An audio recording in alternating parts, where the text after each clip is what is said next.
game that creates anxiety? What if we create a game that just really breaks up families?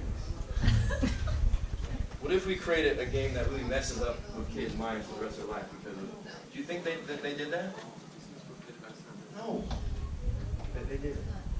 And I think if you put scientists in a room and they had to craft like a phenomenal life teacher to develop our children, I think sports is probably the best life teacher.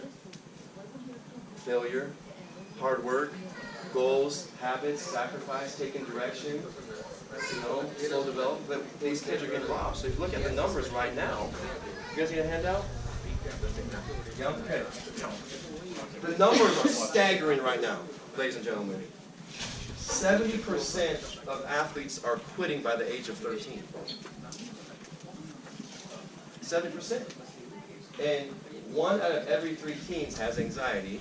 It's more in females than males. Anxiety is the #1 mental illness in teens. And who thinks it'd be really cool if your kid got a scholarship? Raise your hand, that'd be pretty cool, to play in college. When athletic trainers were surveyed, 85% said that performance anxiety negatively affects their athletes. So there's some staggering numbers that we're kind of looking at right now. So it's like, what can we do as parents to not be part of the problem, but part of the solution, to give them tools to be their best? So that's what today is about. And let me just kind of end with this. My dad and I are best friends now. We talk every single day. He says, I learned a lot. He said, I was an asshole, man. I was an asshole back then. I was so competitive. I just did not see, I didn't recognize what I was doing. That's why he loves what I'm doing now, because he's like, man, I didn't have tools. I didn't have tools. I wanted to be the best. I wanted you to be the best, but my technique, it was about me, ego. It wasn't about you. So it comes down to the question. I want you to watch this question closely.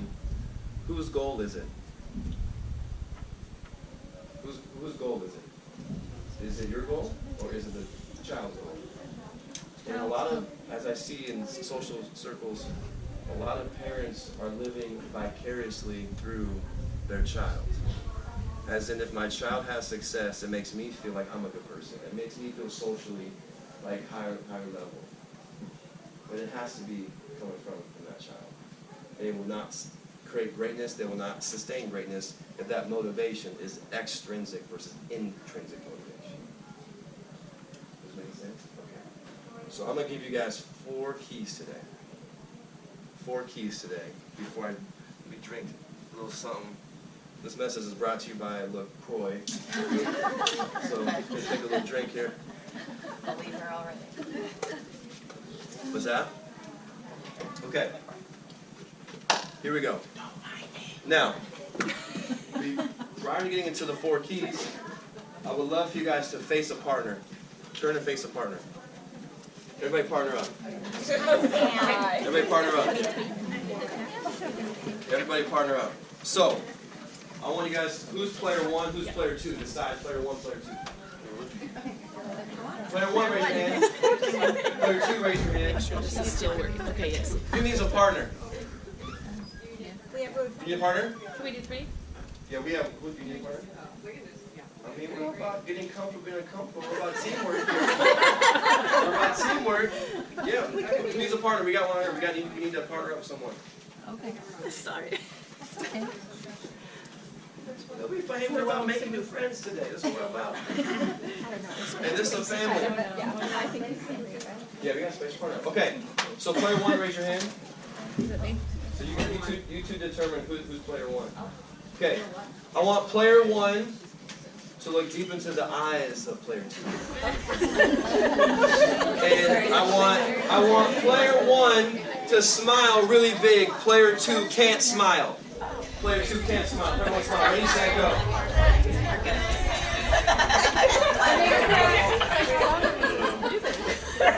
Now do whatever you need to do to make her smile. Well, not hard for me, but it's for you. Okay, switch it up. Switch it up. Switch it up. Switch it up. That was easy.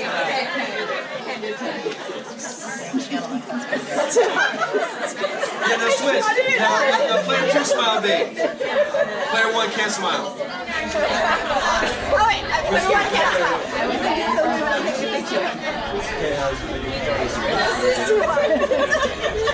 right. Okay, guys, bring it back, bring it back. That was fun. How did you die?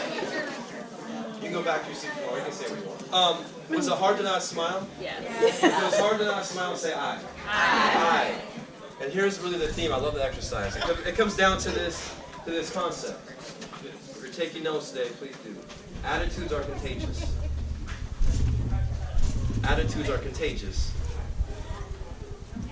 Attitudes are contagious. So, are you a vitamin or a virus? Are you a 0, a minus, or a plus? Is your energy elevating your child's energy? Are you optimistic? Are you looking for the good? Are you have empathy? Are you listening? Like those attitudes, it goes off. Because how you speak to your child becomes their self-talk. I'll say that again. How you speak to your child becomes their self-talk. Attitudes are contagious. Body language is contagious. And I'll tell a story. Last year, our oldest daughter, Bellamy, had to quit ballet because of anxiety. She went early on, and then something happened. She just really was so afraid to go to ballet. And when we tried to show, hey, Bella, what if you just chew gum? Just focus on chewing gum.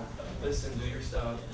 And she got to there, and the coach said, you can't chew gum in the dance. That didn't work. She started crying, and she left. So going into this season, I mean, we know that she likes ballet. I mean, she's obsessed with tutus. But she's got that fear. So we actually did a few things. So based off of research, there's a dude named Dr. Albert Bandura at Stanford, and there's 5 ways to create confidence. Number 1 is doing the activity. Number 2 is watching someone with your skill set do the activity. Number 3 is to visualize yourself doing the activity. Number 4 is to hear praise from someone that you have what it takes, like a mentor or a coach. And the 5th one is how you interpret nerves. Is it a threat or a challenge? So using this system, I just talked to Bella using this. So we went to an actual show for ballet. She saw kids doing ballet. I was telling her, I was like, Bella, man, you're built like a ballerina. You know, you got your bow, you got that ballerina's long neck, you got great posture, you got to wear tutus. And I was like, just imagine yourself, you know, dancing, having fun. She did the exercise. But then I was like, Bella, you were built for ballet. You were built for it. I mean, you dance around the house all day long to music. Like, you're built for it. So we signed her up. She said she wanted to do it again. We signed her up. And I kept telling her, Bella, you're built for ballet.